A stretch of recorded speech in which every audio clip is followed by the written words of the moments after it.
Gênesis 32. Jacó e seu encontro com Esaú. Jacó deu prosseguimento à sua viagem quando anjos de Deus saíram ao seu encontro. Assim que Jacó os observou, exclamou: "Este é o campo de Deus." E por isso deu àquele lugar o nome de Mahanaim, 2 exércitos. Jacó enviou mensageiros para a região de Seir, também conhecida por Edom, com o objetivo de se reunir com Esaú. E lhes ordenou: "Assim falareis a Esaú, meu senhor: eis a mensagem de teu servo Jacó. Habitei junto a Labão e ali permaneci trabalhando até esses dias. Ganhei bois e jumentos, ovelhas e cabras, escravos e escravas. Envio agora esta mensagem ao meu senhor para que me recebas em paz." Então ali Jacó deu prosseguimento na viagem e os anjos de Deus foram ao encontro. Assim que Jacó observou, viu os anjos, ele falou: "Este é o campo de Deus." E deu àquele lugar o nome de Mahanaim, 2 exércitos. Aí Jacó enviou mensageiros com o objetivo de reunir com Esaú.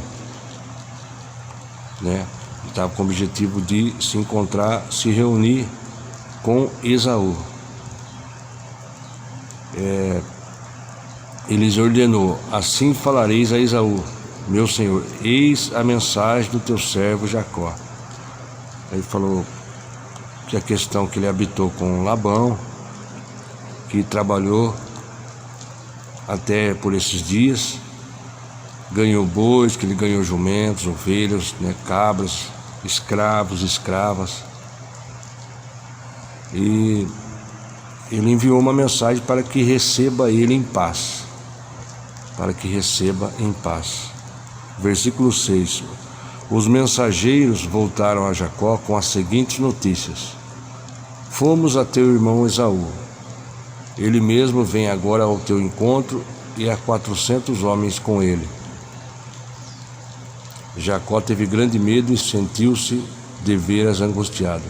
Então dividia em 2 exércitos os homens que o acompanhavam, como também as ovelhas, cabras, bois e camelos.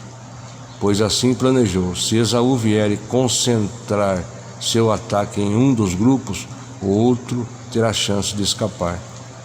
Então, quando os mensageiros voltaram a Jacó, deram a seguinte notícia: "Nós fomos até seu irmão Esaú, ele vem ao teu encontro, e com ele tem 400 homens. E daí Jacó teve medo, grande medo, e também ficou angustiado. Aí ele dividiu em 2 exércitos os homens que estavam com ele, como também as ovelhas, os animais.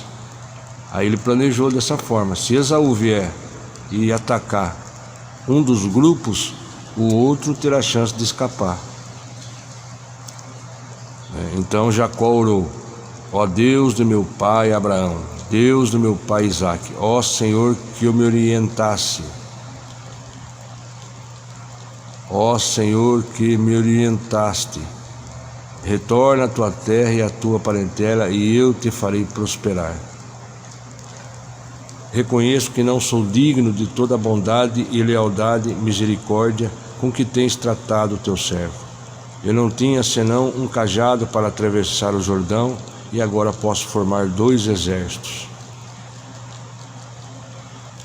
Então aqui Jacó orou ao Senhor, referindo-se ao Deus meu pai Abraão, Deus de meu pai Isaque, e ele disse sobre a orientação que Deus tinha dado para ele, que retorna à tua terra e à tua parentela, e eu te farei prosperar. Essa é a primeira oração, veja só, essa é a primeira oração de Jacó registrada desde sua partida de Betel. e pode ser compreendida como um modelo. Por quê? Em primeiro lugar, reconhecer que vem de Deus toda a iniciativa nas manifestações da graça divina, especialmente nos momentos críticos. Foi assim com os pais de Jacó. Tem sido assim com ele, e isso fortalece sua fé de que será assim por toda a sua vida e descendência. Número 2. Reconhecer que não há qualquer mérito pessoal, mas que unicamente Deus, mediante sua graça e misericórdia. Ele é a fonte inesgotável de todo o bem e do dom perfeito. Número 3. Reconhecer nossa condição de necessitados do cuidado, da direção e da proteção do Senhor. E número 4. Reconhecer que sem fé é impossível agradar a Deus e seguir crente nas promessas do Senhor. Hebreus 11:6. Em relação a 28:14 e 22:17. Então aqui fica claro que essa oração pode ser compreendida nesses 4 pontos que nós acabamos de dizer. Porque reconhecemos que somente de Deus vem todas as respostas.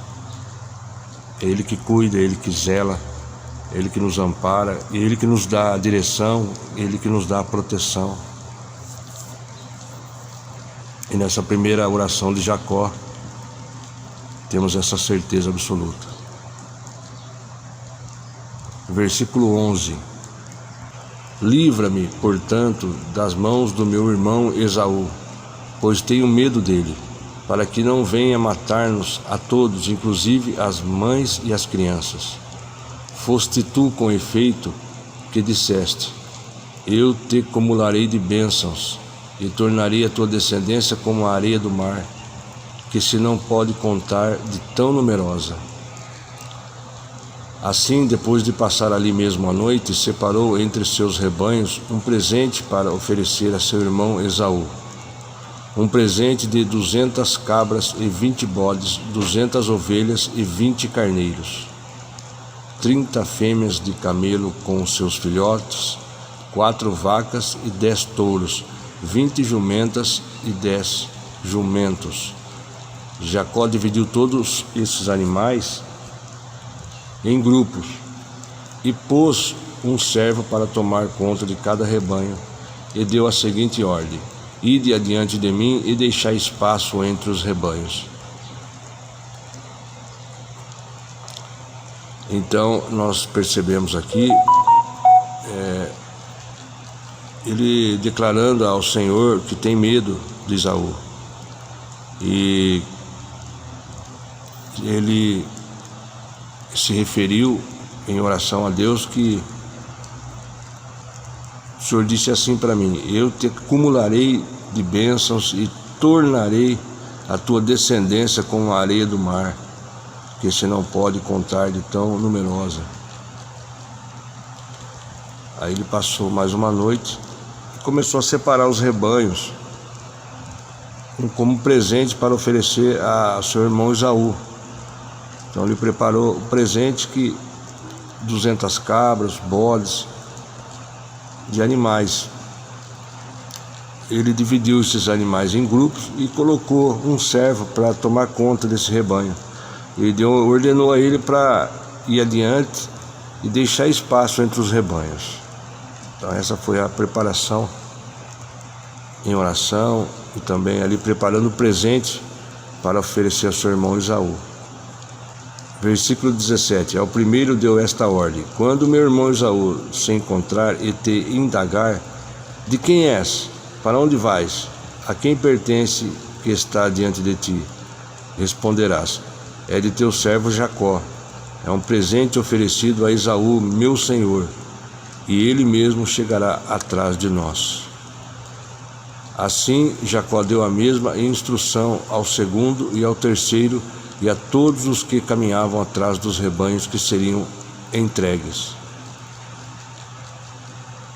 Nós percebemos aqui a preparação, a prudência a oração de Jacó, a organização dele para ter cuidado, tato, prudência, diante dessa situação. Assim Jacó deu a mesma instrução ao segundo e ao terceiro e a todos os que caminhavam atrás dos rebanhos que seriam entregues. Eis, disse ele, como falareis Esaú quando o encontrardes. E declarareis: teu servo Jacó, ele mesmo chegará atrás de nós. Em verdade, dizia Jacó para si mesmo: eu aplacarei a ira de Esaú com o presente que me antecede. Em seguida me apresentarei a ele e talvez me conceda a graça da paz. O presente seguiu adiante e Jacó repousou um pouco naquela noite no acampamento. A luta de Jacó com Deus. Mas antes vamos ler aqui: a solidão exacerba nossos temores, e Jacó pode ter pensado que o homem que viera contra si poderia ser um espia de Esaú. Entretanto, no decorrer da luta ali travada, Jacó veio a entender que aquela figura humana não era um simples mortal, pois se tratava do próprio Deus em forma de anjo, como Jacó mesmo veio a reconhecer. Versículo 22, a luta de Jacó com Deus. Naquela mesma noite, Jacó se levantou e atravessou o rio Jaboque, levando consigo suas 2 mulheres, suas 2 concubinas e seus 11 filhos. Assim que as pessoas passaram, Jacó fez que também atravessasse o rio tudo o que lhe pertencia. Entretanto, ficou para trás, sozinho. Então chegou um homem que se pôs a lutar com ele até raiar da alvorada. Então Deus lutou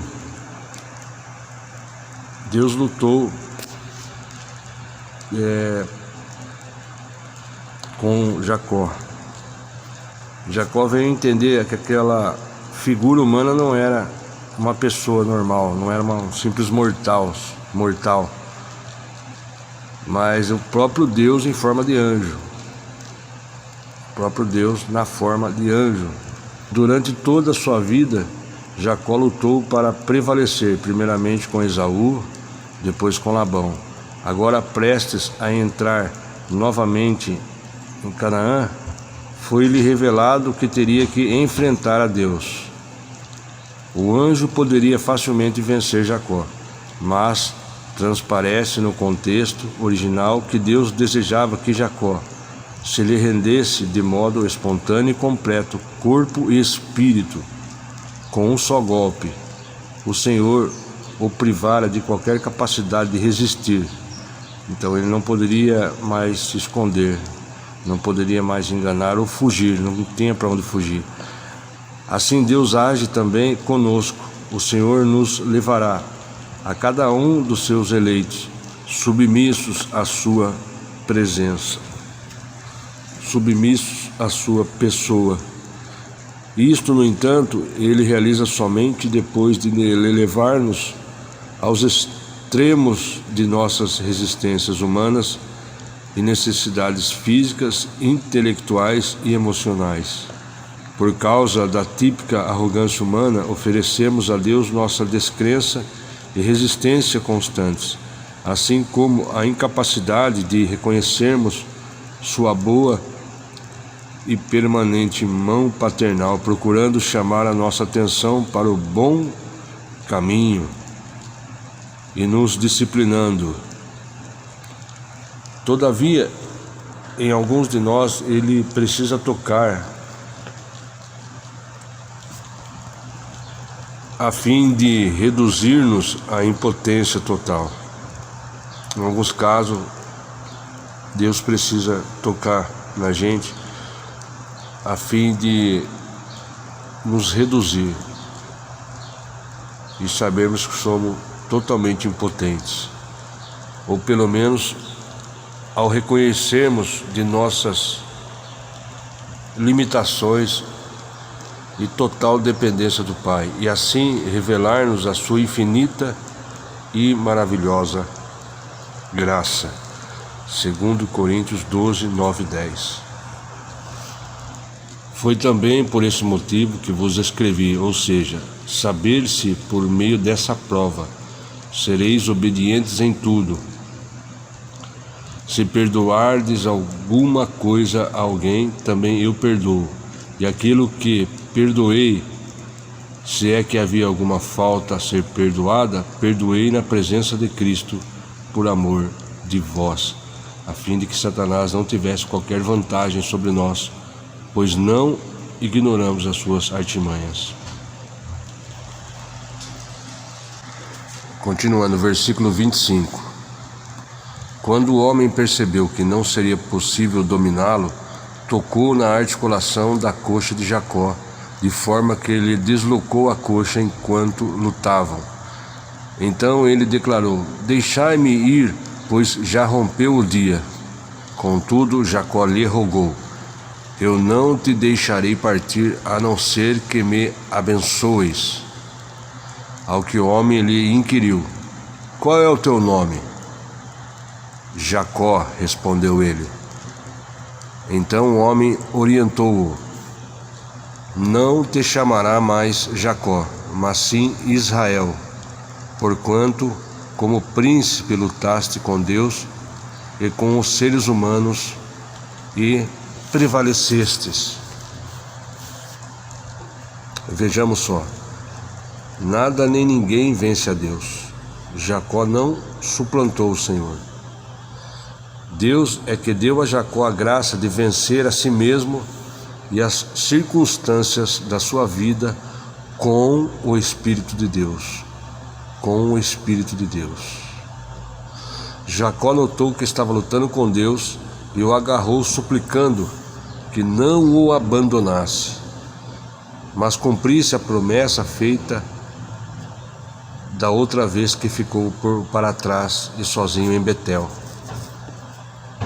A persistência, a fé de Jacó não demorou a ser recompensada.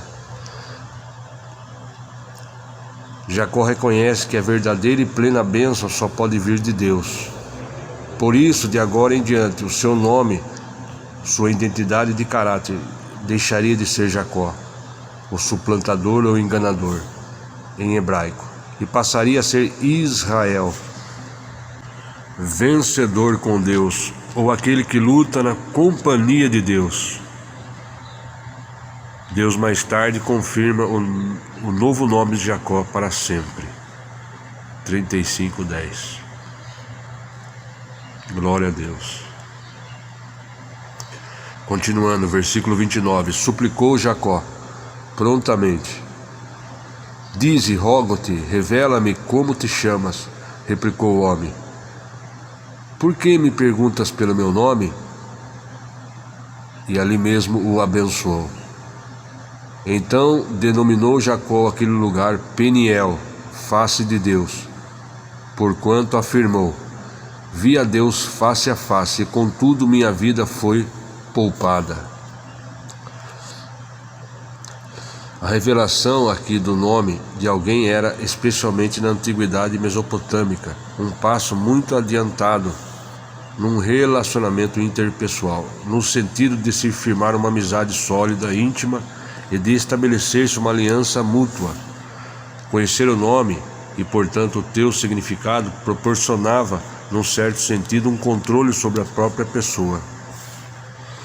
Jacó sabia que o nome de Deus era Elohim, o Deus de seu pai Isaac, e não Elohim, deuses com letra minúscula, como Labão e outros poderiam sugerir. Todavia, a revelação do principal nome do Senhor viria com o caminhar com Deus em fidelidade, com o tempo e a intimidade. Nada demonstra mais e melhor o caráter de alguém. Contudo, Jacó recebeu um privilégio que poucos tiveram, ver da face de Deus. Jacó recebeu um privilégio que poucas pessoas tiveram, ver a face de Deus, pois também era crença geral na época que só se podia ver as costas. Êxodo 33, 23. Os pés, Êxodo 24, 10. E silhueta ou forma, Números 12, 8 de Deus. Tinha uma crença na época, em geral, que só poderia ver as costas, os pés e a forma de Deus em sentido simbólico. O versículo 32 fala de uma proibição alimentar mencionada exclusivamente nesse texto e refere-se ao músculo ciático. No versículo 32 que nós lemos, vamos ler aqui: ao romper da aurora, Jacó atravessou Peniel mancando por causa do golpe que havia levado na coxa. Por esse motivo, os descendentes de Israel até hoje não comem o músculo ligado à junta do quadril dos animais, porquanto ele feriu a Jacó na articulação da coxa, no nervo ciático. Então aqui, no versículo 32 que lemos, fala de uma proibição alimentar mencionada exclusivamente neste texto e refere-se ao músculo ciático, como acabamos de ler. Jacó manteria o próprio corpo e Israel na prática alimentar um memorial perpétuo desse encontro face a face com Deus.